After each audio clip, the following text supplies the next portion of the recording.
কচুগুলোকে ডুমডুম করে কেটে নিতে হবে। তার মধ্যে রসুন, আদা, পেঁয়াজ, লঙ্কা দিয়ে মিক্সিতে খুব সুন্দর, খুব একটা ক্ষীরাও নয়, আধা ক্ষীরার মতো একটা পেস্ট করে নিতে হবে।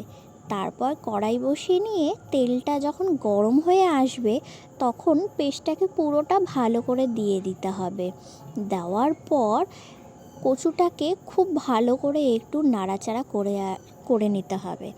তারপর যখন একটুখানি টেনে আসবে তার মধ্যে পরিমাণ মতো লবণ আর হলুদ দিয়ে দিতে হবে। দিয়ে খুব ভালো করে আবার নাড়াচাড়া করে নিতে হবে 4-5 মিনিটের মতো।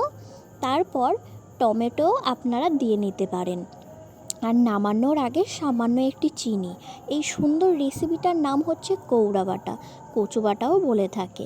এইটা দিয়ে ব্যাস এক থাল ভাত খেয়ে নিন।